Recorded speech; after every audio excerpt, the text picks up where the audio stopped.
கரூர் மாவட்டத்தில் கட்சி பிரசார கூட்ட நெரிசலில் இது வரைக்கும் 40 பேர் உயிரிழந்திருக்காங்க. இந்த எண்ணிக்கை இதுக்கப்புறம் அதிகமாகிடுமோ அப்படின்ட்டு மனசு பதறுது. ஒரு மனுஷனோட மரணம் அப்படின்றது இறுதி மூச்சு மட்டும் இல்லை, அது அவனை சார்ந்த குடும்பத்தையும் பாதிக்கும், புரட்டி போட்டுரும்.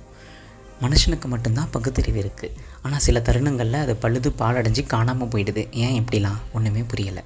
கட்சி தலைவன், நடிகன், பிரபலம் யாராக இருந்தாலும் அவங்களும் நம்மளை மாதிரி மனுஷங்க தான். தயவு செஞ்சு முதல்ல அதை புரிஞ்சுக்கோங்க. இது யாரோட சதி, திட்டமிடப்பட்ட சதியா, யாரோட அலட்சியம்? இந்த மாதிரி விவாதங்கள் அடுத்த 6 மாதத்துக்கு நடக்கும். அதுக்கப்புறம் அதை கடந்து மறந்து போயிடுவோம். தன்னோட குடும்பத்தில் ஒருத்தனை இழந்துட்டு உள்ளுக்குள்ளே செத்துட்டு வெளியில் நடப்பினமாக வாழ்கிற மனுஷங்களுக்கு ஆழ்ந்த அனுதாபங்களை தவிர வேறு என்ன நம்மளால் சொல்ல முடியும்? தயவு செஞ்சு இதையும் அரசியலாக்காதீங்க ப்ளீஸ். இனிமேல் இந்த மாதிரி அசம்பாவிதங்கள் நடக்காமல் இருக்கிறது மக்களாகிய நம்மள்கிட்ட தான் இருக்குது. நம்ம வாழ்கிற வாழ்க்கை ரொம்ப ப்ரீஷியஸுங்க. முதல்ல அதை புரிஞ்சுக்கோங்க. ஆழ்ந்த இரங்கல்களும் அனுதாபங்களும். என் உணர்வுகள் எழுத்துக்களாக. பிரியமுடன் புருஷோத்.